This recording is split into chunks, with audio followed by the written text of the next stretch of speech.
कठिन तपस्या का जो फल है, परिणाम है, मैंने आपको गुरुदक्षिणा में प्रदान किया। सरकार, आप अपना आशीर्वाद समझ करके ही मुझे 1 वर्षों की तप का फल तो दे दीजिए। या वशिष्ठ जी हंसने लगे। अरे कहा बेटा, मैंने तो जीवन पर्यंत कोई तपस्या नहीं किया। हाँ, एक काम जरूर किया है, अपने गुरुदेव के साथ मैंने लौह मात्र का सत्संग किया है।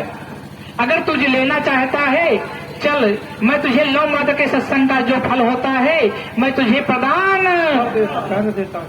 इतने पर विश्वामित्र भड़क गए। भैया, जब भड़क जाते हैं, कहा गुरुदेव में आप ऐसा अन्याय नहीं कर सकते हैं। कहा 500 वर्षों की तपस्या का फल, और कहा जो है लौह मात्र का सत्संग का फल। गुरुदेव, ये बात बन नहीं रही, तो बनेगी कैसे? कहा कि गुरुजी ऐसा है, अब हमारी आपकी पंचायत होगी, तब समझ में आएगा कि हम सही है कि। कहा कि बेटा, जैसे तुम्हारी इच्छा, जैसे ही तेरे को शांति मिले। क्यों? कि गुरु के वचन प्रतीत न जेहि, सुख संपत्ति सपने वो नहीं तेहि। भैया, जिनको अपने गुरुदेव के वचनों पर विश्वास नहीं है, सुख और संपत्ति भैया सपन के अंदर में उसे प्राप्त होने वाली नहीं है। तो भैया, जैसे बेटा तुझे विश्वास हो तो ऐसा ही कर ले। कहा कि चलिए आप मेरे साथ। कहा कि कहां? कहा कि चलिए ब्रह्मलोक में ब्रह्मा जी के पास, क्योंकि परमपिता है। भैया, जब परमपिता ब्रह्मा के दरबार में जाते हैं, कौन? गुरुदेव वशिष्ठ और विश्वामित्र। जब वहां पहुंच गए, पहुंचने के बाद भैया वशिष्ठ जी तो पीछे रह गए। विश्वामित्र पहले ही बोल पड़े, सरकार, मेरे साथ बड़ा अन्याय हो रहा है। ये आपकी दरबार में और आपकी बनी प्रजा का ऐसा हाल क्यों हो रहा है? अरे मेरा न्याय कीजिए। ये मेरे गुरु जी है ना, ये मेरी बात को समझते नहीं है। इनको सिर्फ अपना ही अपना लगा रहता है। ये इनको 500 वर्षों की तपस्या का फल मिल गया, अब इनको मिल गया तो वापस करने वाले नहीं है। अरे चलो कोई बात नहीं है, गुरुजी हैं, मुझसे बड़े हैं, तो 1 वर्षों की तपस्या का फल दे दें, इतना ही पर्याप्त है। भैया, तो ब्रह्मा जी ने समझ लिया कि अब विश्वामित्र का जो बुखार है ये हमारे इलाज से उतरने वाला नहीं है। भैया, तो कहा कि ऐसा है नारद विश्वामित्र जी, आप यहां से जाइए पाताल लोक, वहीं पर आपकी पंचायत का निपटारा होगा, निर्णय हो जाएगा वहां पर। जब गुरुदेव वशिष्ठ के साथ विश्वामित्र जाते हैं पाताल लोक में, कहा? शेष जी के पास। जब शेष जी के पास पहुंच गए तो भैया शेष जी के कहा कि सरकार, मैं आपके पास अपने विवाद का पंचायत लेकर के आया हूं, कृपया इस समस्या का समाधान कर दीजिए। अरे भैया, शेष जी मुस्कुराने लगे। अरे कहा विश्वामित्र, पूरे ब्रह्मांड का भार मेरे सर पर रखा हुआ है और तुम कह रहे हो कि मैंने तपस्या किया है, तो बेटा ऐसा कर, कुछ देर के लिए पृथ्वी को अपने जो है तब के प्रभाव से रोक करके रख लो, तो मैं जब इससे बाहर निकलूंगा तब तो पंचायत करूंगा। कहा कि ठीक है, लाइए। और जैसे ही विश्वामित्र ने अपना सर लगाया भैया, और पृथ्वी पर भूचाल आ गया, डगमगा गई पृथ्वी, और चिल्लाए विश्वामित्र, ऐसे ऐसे इसको संभालिए, ये मेरे बस की बात नहीं है। इतने पर शेष जी ने कहा, अरे वशिष्ठ, तुमने तो अपने गुरुदेव के साथ लौह मात्र का सत्संग किया है, जरा उसके प्रभाव से इसको रोक कर तो दिखा। वशिष्ठ ने कहा, जैसे गुरुदेव की कृपा होगी, और जाकर के अपनी बाई कंगुली को और धरती वहीं पर रुक गई। अब शेष जी बाहर आए। अब विश्वामित्र कहने लगे, सरकार ऐसा है, अब देर मत करिए, अब जल्दी से हमारा निर्णय कर दीजिए कि बताइए, गुरु जी लौह मात्र का सत्संग हमें दे रहे हैं, कहाँ का न्याय है? और मैंने 500 वर्षों की तपस्या का फल दे दिया, अब जल्दी से पंचायत कर दीजिए, गुरु जी ने तो संभाल रखा है। अरे कहा कि मूर्खानंद, अरे पंचायत तो हो गई, पंचायत हो गई। कहा कि पंचायत हो गई, मुझे पता नहीं, ये कब हुई, कैसे हुई? अरे कहा कि विश्वामित्र, तुम्हारा 500 वर्षों की तपस्या के फल से पृथ्वी के भार को रोक नहीं पाए और लोम माद के सत्संग के प्रभाव से वशिष्ठ जी ने पृथ्वी को रोक लिया। तो पंचायत हो गई कि नहीं? हो गई। तो आपने जो अपने गुरुदेव को अर्पण किया, तो गुरुदेव का हमेशा से यही ऐसा स्वभाव होता है कि अपने शिष्य का, अपने भक्तों का परम कल्याण ही चाहते हैं। बशर्ते इतना है भैया, अरे क्षुद्र नदी बहु चली थोराई, जिन थोरे धन खल बवराई। भैया अपने अपने समझ का फेर होता है, क्योंकि आपको जो चाहिए वो आपको मिल रहा है, नहीं मिल रहा है? मिल रहा। तो भैया वहीं पर विश्वामित्र जी ने वशिष्ठ जी के चरण पकड़ लिए और कहा कि गुरुदेव, अगर आप जैसे सदगुरु मिल गए, मेरी मति कहाँ तप में भ्रष्ट हो गई थी, और इसी के चक्कर में पड़ करके हे सरकार, मैं अपने आप को ये भूल बैठा था कि जो तप में प्रभाव है वो भजन और सत्संग में नहीं है। तो भैया आप सब बड़े सौभाग्यशाली हैं, पुण्यशाली हैं, जो आज आपको सत्संग में भाग लेने का, सत्संग में शामिल होने का और उसका सानिध्य करने का सौभाग्य मिला हुआ है।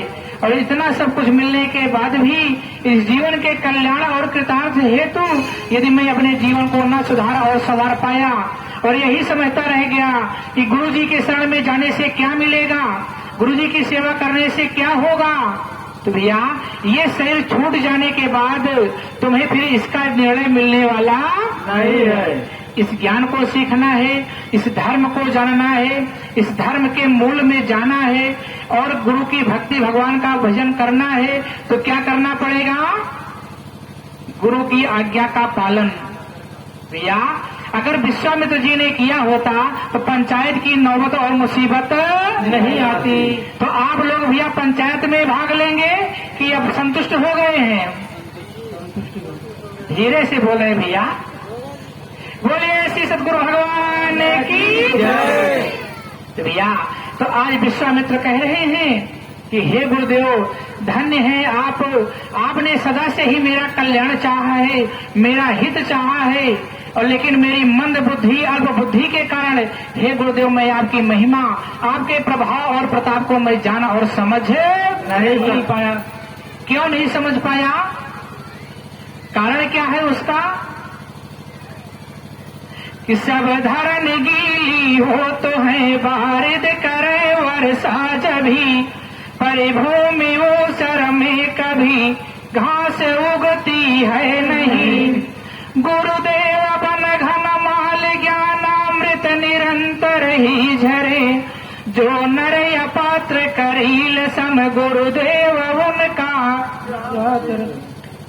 बोलिए, अगर उल्लू को दिन में दिखाई ना पड़े भैया तो भानु भास्कर का कोई दोष है? नहीं। सूर्य देव का कोई दोष है अगर उल्लू को नहीं दिखाई पड़ता है? भैया तो आप लोग बुद्धिमान हैं, उल्लू बनने की चेष्टा और प्रयास मत करें। भैया यदि हम आप ऐसे जो है असर में पड़ेंगे तो भैया जैसे उल्लू को नहीं दिखाई पड़ता है भैया, तो इसी प्रकार जो है भैया आज गुरुदेव आपके सन्मुख हैं। जो भी भ्रम हो, जो संदेह हो, जो कुछ भी आपके पास समस्या हो, उसको अपने सामने रखेंगे तो मैं डंके की चोट पर कहता हूँ जरूर ही उसका कुछ न कुछ आपको निष्कर्ष निकलेगा। नहीं निकलेगा? आधे तो चुप हो गए भैया, सब थक गए हैं। नहीं गुरुजी थकेगा। अच्छा भैया तो आज विश्वामित्र किस भाव के अंदर में अपने गुरुदेव की वंदना कर रहे हैं और मेरे भक्तों का भी वही स्वभाव, वही हाल हो चुका है कि हे गुरुदेव, जब से सुना कि मेरे गुरुदेव का आगमन होने वाला है, मेरे गुरुदेव का पदार्पण होने वाला है, तब से भैया दिन की बात छोड़िए और रात में उनको सपन दिखाई देता है। कैसे? रतिया मैं देखो सपनवा,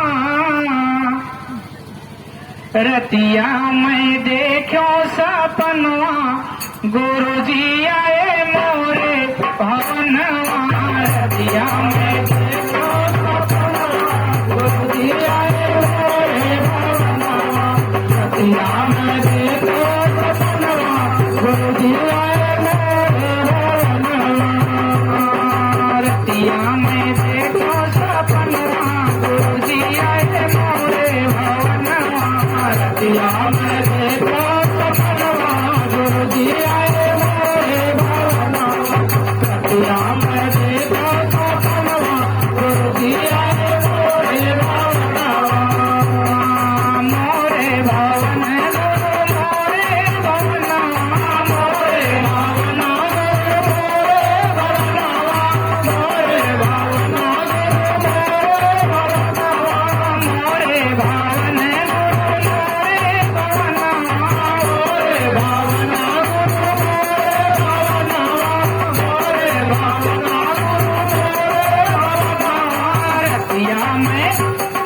रतिया मैं देखो सपना गुरु जी आए मोरे रतिया मैं देखो सपना गुरु जी आए मोरे रतिया मैं देखो सपना गुरु जी आए मोरे भैया आज हमारे सभी भक्तों का हाल और उनके हृदय की अंतर्दशा यही बार बार कहती है क्या कि रतिया में देखो सपनवा क्या सपन देखा गुरु जी आए मोरे भवनवा भैया और मेरे भक्त इसी शब्द को किस भाव में प्रकट कर रहे हैं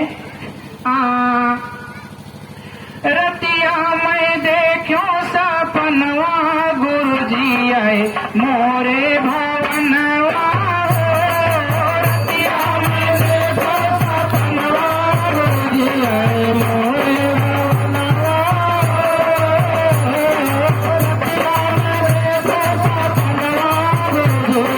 मोरे भवनवा रतिया मैं देखो सपनवा गुरु जी आए मोरे भवनवा रतिया मैं देखो सपनवा गुरु जी आए मोरे भवनवा।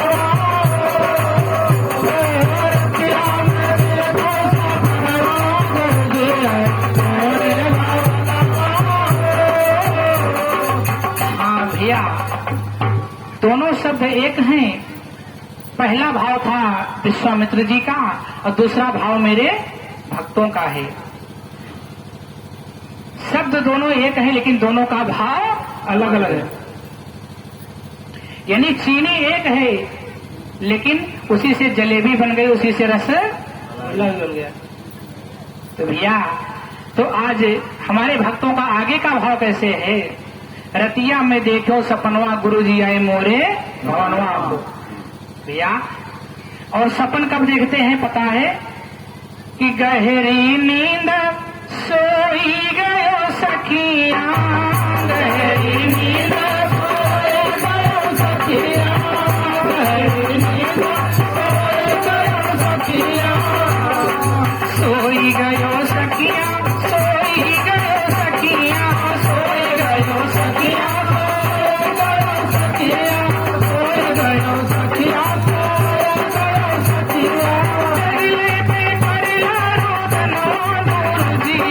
मोरे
के हृदय की अंतर्दशा कैसी है? गहरी नींद सोई गयो सखिया। जब चिंतन करते हुए परमात्मा गुरुदेव का रात्रि में हम सो जाते हैं और सपन में क्या देखते हैं भैया कि मेरे गुरुदेव आए हैं, तो भैया जगले पे करीला रुदनवा। जब जागते हैं देखते हैं तो भैया क्या हुआ? बहुत सारे भक्तों ने सपन देखा और जागने पर क्या हुआ? वैसे ही भैया तो सपन में जो हम आप देखते हैं वो सत्य नहीं होता है। वो सत्य तब होता है जब सत्य धर्म का हम आप पालन करते हैं। जैसे माँ त्रिजटा ने देखा था, नहीं देखा? देखा था। कब? अब आगे कभी, क्योंकि समय रूट बदल जाएगा तो आपको दिक्कत होगी। भैया जब भक्त कह रहा कि हे गुरुदेव गहरी नींद सोई गयो सखियां, जगले पे करीला रुदनवा गुरु जी आए मोरे। भैया जब गहरी नींद में सो गए और जागले पर भैया उनके हृदय से करुणा की पुकार निकल रही है कि हे गुरुदेव अगर आपका दर्शन मिल जाता, आपका सत्संग मिल जाता तो मेरे जीवन का कल्याण और मानव जीवन कृतार्थ हो जाता। तो भैया आगे का भाव क्या बना है कि भोर भये उठी के पछताने, भोर भये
के पछताने। भोर का तात्पर्य किससे है? जब हमारी आपकी यह जीवात्मा सत्संग में आने पर जब तृप्त हो जाती है, यानी कि उसको आत्मा और परमात्मा का ज्ञान हो जाता है कि भक्ति करने का और न भक्ति का अंतर पता चल जाता है, तो उसी को कहते हैं भोर। यानी कि जब हम सो रहे थे अब जागने का वक्त आ गया। भोर भये उठ के पछताने, और पछता रहे हैं कैसे? कौने विधि हुई हैं? तो जा करके सही भक्तों से पूछते हैं कि हमें गुरुदेव कैसे मिलेंगे? नहीं कहते हैं? कहते हैं भैया। तो इसीलिए जब इस प्रकार का हमारा आपका भाव बन जाएगा तो मैं डंके की चोट पर कहता हूं कि आपके जीवन का कल्याण हो जाएगा। लेकिन हो क्या रहा है भैया कि पीना चाहे प्रेम रस, मन चाहे विश्राम, दुविधा में दुइन हो गए, माया मिले न राम। न लोक हाथ में आया ना ये ऐसा हुआ क्यों? ऐसा इसलिए होता है जब हम आप सुनते तो जरूर हैं लेकिन इधर से आता है उधर से जाता है। भैया आपने मकान बनवा लिया, चाहे लाखों का करोड़ों का मकान बनवाइए, अगर मेन गेट नहीं लगेगा उसमें तो बोलिए उस मकान की वैल्यू है? नहीं। भैया अगर गुरु का आज्ञा रूपी फाटक जो गेट है अगर आपने स्वर्ण रंध पर नहीं लगाया, इधर से आएगा और उधर से जाएगा, तो भैया वही विश्वामित्र और वशिष्ठ वाली हाल कभी कभी दिमाग में हो जाती। तो होना चाहिए नहीं। तो भैया तो अभी भैया थोड़े गधा खेत चले है भैया, और हमें पूरा विश्वास है कि पूरा चरने भी नहीं पाएगा। सही माँ। अच्छा, बोले श्री सदगुरु भगवान की जय। तो भैया, और जो इतना सुनने के बाद भी जो रास्ते से भटक जाते हैं उनका हाल कैसा होता है भैया, उनकी चित्त वृत्तियां कैसी होती हैं, उनके मन की अंतर्दशा क्या होती है। जैसे एक समय की बात है, एक नगर में कौन रहते थे?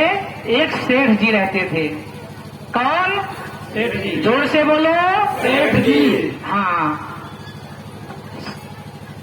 तो सेठ जी का काम था सवेरे उठें और अपने लोटे को लें, लोटा बोलते हैं ना यहाँ, लोटा को हाथ में उठाएं और अपने नहाने धोने के कपड़े लें। उनके पास एक भैया एक बग्घी बोलते हैं जिसे रथ पर रखें और रथ पर बैठ करके घोड़े की लगाम को टाप दें और घोड़ा निकल जाए कहाँ? नदी के किनारे पर। वहां पर दिशा मैदान फिर करके आए, नहा धो करके भैया, और नए कपड़े पहन करके कपड़े बदलने के बाद रथ पर सवार होकर के घर आ जाएं और दुकान पर बैठ जाएं। इसके बाद उन्हें राम रहीम खुदा करीम से कोई मतलब नहीं था। तो भैया, एक दिन की बात है, एक महात्मा जी आए और सेठ की दुकान पर पहुंच गए। सेठ जी भैया उस समय ग्राहक कम थे, लेकिन पता नहीं किस टेंशन में, किस हिसाब किताब में उलझा था, उसका दिमाग काम नहीं कर रहा था भैया। तो महात्मा जी ने आवाज लगाई, सेठ जी राम राम, सेठ जी राम राम। लेकिन सेठ जी के कानों में आवाज नहीं गई। तो जानी चाहिए कि नहीं? जानी चाहिए। तो आप लोगों के कानों में जा रही है कि नहीं?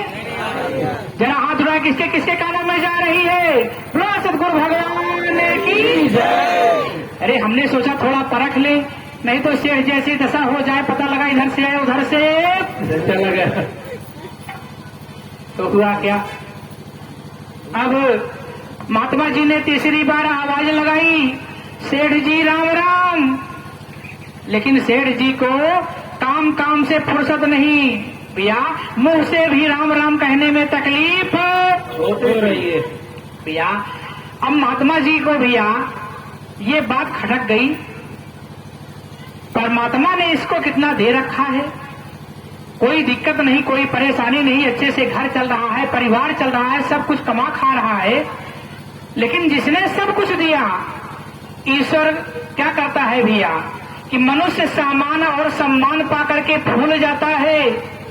मनुष्य क्या करता है? सामान और सम्मान को पा करके भूल जाता है और देने वाले ईश्वर को भूल जाता है। होना चाहिए ऐसा नहीं। मैं आपसे पूछता हूँ, आपके पास अपने जरूरत का सामान ना हो, जैसे कि आपके पास तन ढकने के कपड़े ना हो, आपको खाने के लिए दाने ना हो, आपके जेब में पैसे ना हो, तो आपके सगे संबंधी आपको पूछते ना हो, आपके पास रहने का मकान ना हो, तन ढकने के लिए कपड़े ना हो, पीने के लिए जल की व्यवस्था ना हो, आपने हृदय पर हाथ रख करके बताना आज नहीं कल आकर के, और एकांत में रात भर चिंतन करना, तब आकर के कल हमें सवेरे बताना कि गुरुजी ने आपने सत्य कहा या झूठ कहा। अपने हृदय पर हाथ रख करके पूछना कि जब मेरे पास जो है घर नहीं रहेगा, मकान नहीं रहेगा, मेरे बच्चे नहीं रहेंगे, मेरे दुकान नहीं रहेगी, मेरे पास पैसे नहीं रहेंगे, कपड़े नहीं रहेंगे, खाने को दाने नहीं रहेंगे, मैं आप लोगों से पूछता हूं भैया, क्या परमात्मा से आप दूर रह सकते हो? उस समय आपके आगे पीछे नीचे दाएं बाएं ऊपर नीचे भगवान के सिवा कोई दूसरा और नजर आएगा? जोर से बोलो। नहीं आएगा ना। फिर और जब परमात्मा ने सब दे दिया तो हुआ क्या? हम फूल गए, और ऐसा फूल गए भैया यहां तक कि अपने गुरुदेव को भी भूल गए। भैया सही माँ बोलिए, कैसे बात बनेगी ऐसे? अरे दुनिया भूल जाओ तो बात बन जाएगी भैया कुछ न कुछ। नहीं गुरुजी, यहाँ गुरुदेव को भी भूल जाते हैं। अच्छा, तो भूलते क्यों है? मैं आपको उसी का थोड़ा सा अंतर समझाने का प्रयास कर रहा हूं। जब सेठ जी भैया को चौथी बार फिर महात्मा जी ने आवाज लगाई, सेठ जी राम राम। फिर भी सेठ जी ने कोई जवाब नहीं दिया। अब महात्मा जी ने ये मन ही मन प्रण कर लिया, अरे मूर्ख सेठ, जब तक तेरे मुख से मैं राम का नाम नहीं निकलवा लूंगा मुझे भी चैन मिलने वाला नहीं है। अब महात्मा जी ने क्या किया, नदी के किनारे पहुंच गए, नदी के पावन तट पर अपने आसन को लगाया, रात भर साधन और ध्यान करते रहे, प्राणायाम त्रटक करते रहे। और जब भोर का समय आया, सेठ नित्य की तरह अपने लोटे, अपने वस्त्र इत्यादि लेकर के रथ पर सवार होकर के जैसे जाता है नदी के किनारे, और घोड़े को खड़ा करके और लोटे में नदी का जल भरकर जब जाता है दिशा फिरने के लिए, इतने पर महात्मा जी ने सिद्धियों के द्वारा सेठ जी का रूप बनाया। जैसे सेठ जी का स्वरूप था ठीक वैसा स्वरूप बनाया, और वैसा स्वरूप बना करके और रथ पर सवार हुए और घोड़े को, रथ को उनके घर की ओर ले जाए, हाँक दिए। और चलते चलते सेठ जी भी आप महात्मा जी सेठ के स्वरूप में, भेष में सेठ जी की दुकान पर यानी घर पर पहुंच गए। जब घर पर पहुंच जाते हैं तो हुआ क्या, बच्चों ने कहा पिताश्री आप आज बड़ी जल्दी कैसे आ गए? अरे आपको तो घंटे, सवा घंटे, 1.5 घंटे लग जाते थे आने और जाने में, स्नान करने में। अरे मैं देख रहा हूं कि आज आपको आधा घंटा भी नहीं लगा, अभी आप जा ही रहे हैं और वापस भी आ गए। कहा कि अच्छा। कहा कि बेटा मैं क्या बताऊं, अरे ये कहिए कि तुम्हारा भाग्य जो है ठीक था और हमारा नसीब कर्म ठीक था, जो आज हम दोनों दो बच गए, नहीं तो बचने वाले नहीं थे। कहा कि पिताजी हुआ क्या नदी के किनारे?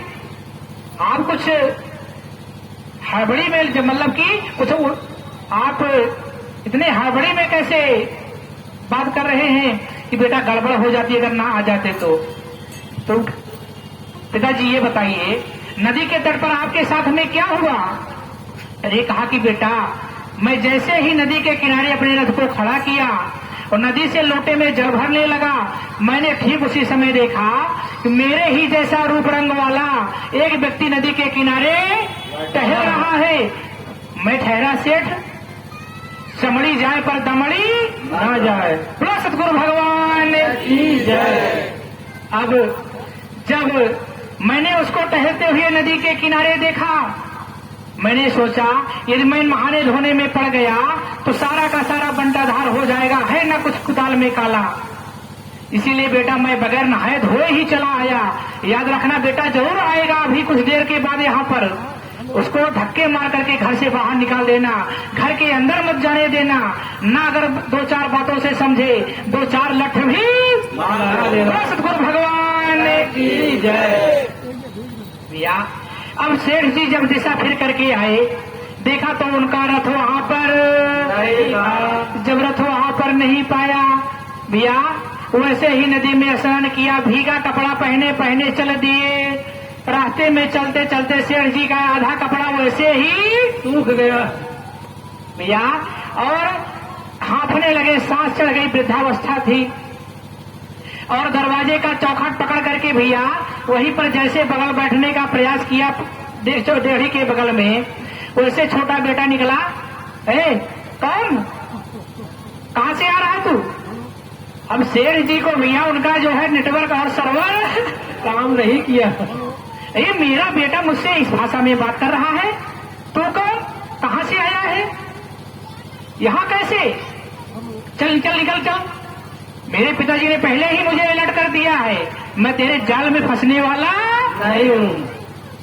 अब सेठ जी सोचने लगे आखिर मेरे बच्चों को हो क्या गया, मेरे ही बच्चे मुझे डांट करके फटकार कर घर से भगा रहे हैं। भैया अरे कहा कि बेटा मैं तुम्हारा बाप हूँ। अरे तू मेरा बाप बनने के काबिल है? अरे मेरा बाप दुकान में बैठा है, चल करके देख वहां, तू कहां से मेरा बाप बन गया? अब सेठ जी दुकान में गए, जब झांक करके देखा तो वहां पर भैया पहले से सेठ जी भैया महात्मा जी सेठ जी के भेष में विराजमान। अब सेठ जी काटो तो खून नहीं, अब कहां जाएं? अपने पास पड़ोसियों को इकट्ठा किया। भाई ऐसी ऐसी बात हो गई, मैं नदी के किनारे रोज की तरह गया था, पता नहीं कौन सा बहुरुपया आ गया और मेरे बेटों को ठग लिया। अरे बर्बाद कर दिया मुझे, मेरे सारे जीवन की कमाई बर्बाद हो गई, मैं बेकार हो गया, मैं कहीं का नहीं रहा। सेठ जी का यानी कि माथा ठनक गया, यानी कि उनकी मनोदशा बिगड़ने लगी।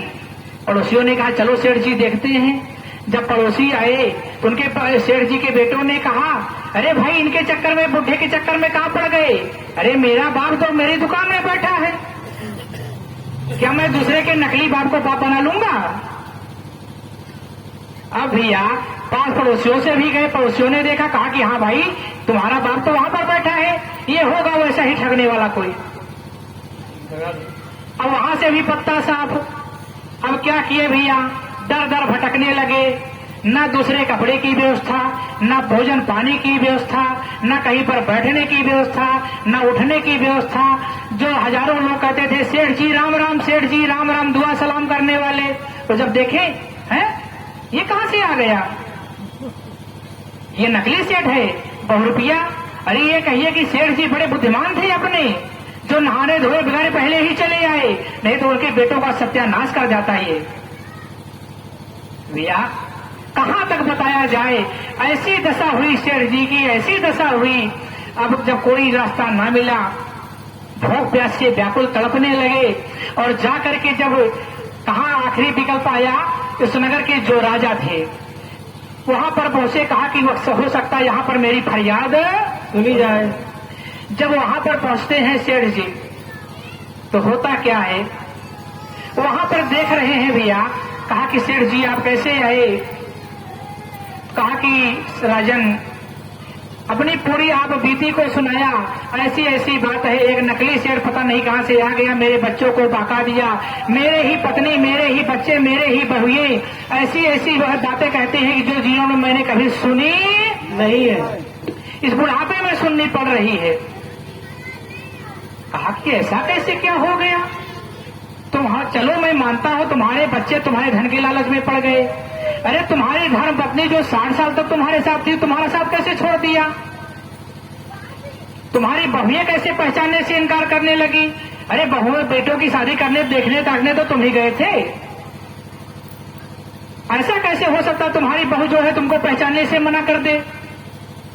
अरे सरकार मैं थक कर हार गया हूं, अगर आप कुछ पा पाए तो मेरी आपकी बड़ी मेहरबानी होगी हम पर। तो मंत्री ने कहा सरकार जब तक दूसरा सेठ आएगा नहीं यहां पर तब तक इसका कोई निर्णय नहीं होगा। भैया अब दूसरे सेठ को संदेशा गया, अब दूसरे सेठ यानी महात्मा जी सेठ के भेष में दरबार में आते हैं। आकर के भैया वहां पर जब पहुंचते हैं तो राजा साहब ने कहा, देखा दोनों को तो दोनों एक ही जैसे रूप रंग वाले, कोई अंतर नहीं, बुद्धि चकरा गई। कहा कि कैसे निर्णय होगा, ऐसे तो बात बिगड़ जाएगी। तो राजा का जो मंत्री होता है बहुत चतुर होते हैं भैया। मंत्री ने कहा सरकार इनके 2 बेटे हैं, इन्होंने बेटियों की शादी भी किया है, तो इनका संध्यान भी होगा। सेठ जी जो पहले आए हैं जरा इनसे पूछिए बेटे की शादी कहाँ पर किया है, किस गांव में किया है, उनके वहां पर घर में कौन कौन है, बेटे की शादी में कितना खर्चा किया, जो उनको बहुए को गहना दिया गया किस दुकान से लाए, कितने का लाए, जो सही सही बता दे समझ लो वही असली सेठ है। अब सेठ जी जो पहले फरियाद लेकर के गए थे उनसे पूछा, सेठ जी तुम्हारे बेटे की शादी किस गांव में हुई? सरकार फला गांव में। कितना खर्चा किया था बेटे के भी शादी में? सरकार कुछ ध्यान नहीं, तो वही खाते में सारा हिसाब मैंने लिखा। इतने पर महात्मा जी, अरे सरकार ये क्या बताएगा, मैं बता रहा हूं, बेटे की शादी में इतना खर्च किया गया, इतना ज्वेलरी आई, इतना फॉर्चून आया, इतने का साहवान टेंट लगा, इतने का लाइट हुई, इतने का ये हुआ। अपने ध्यान और योग की शक्ति से सब जान लिया। अब सेठ जी भैया की सांस नीचे की नीचे, ऊपर की ऊपर। क्या आप लोग भी चाहते हैं कि आपके साथ ऐसा हो? जोर से बोलो। नहीं। कितने लोग चाहते हैं मेरे साथ ऐसा हो? कोई नहीं चाहता। अच्छा बुद्धिमान है ये सब। तो भैया अब जो है भैया शेर जी के पास कोई रास्ता है ना, कहाँ करे, कहाँ जाए, क्या खाएं। अब भैया उनके पास वही नदी के किनारे आते हैं और अब भैया आराम से बैठ गए, राम राम राम राम। भैया कि सीताराम सीताराम। भैया सेठ जी की दशा कैसी हुई कि सीताराम सीताराम सीताराम कहिए, सीताराम सीताराम सीताराम कहिए, सीताराम सीताराम सीताराम कहिए, सीताराम सीताराम सीताराम कहिए, सीताराम सीताराम सीताराम कहिए, सीताराम सीताराम सीताराम कहिए। जेहि विधि राखे राम ताहि विधि रहिए, जेहि विधि राखे राम ताहि विधि रहिए, जेहि विधि राखे राम ताहि विधि रहिए। हाँ भैया शेर जी की दशा ऐसी हो चली कि सीताराम सीताराम सीताराम सीताराम। भैया जो महात्मा जी के एक बार नहीं 4 बार राम राम कहने से एक बार भी राम राम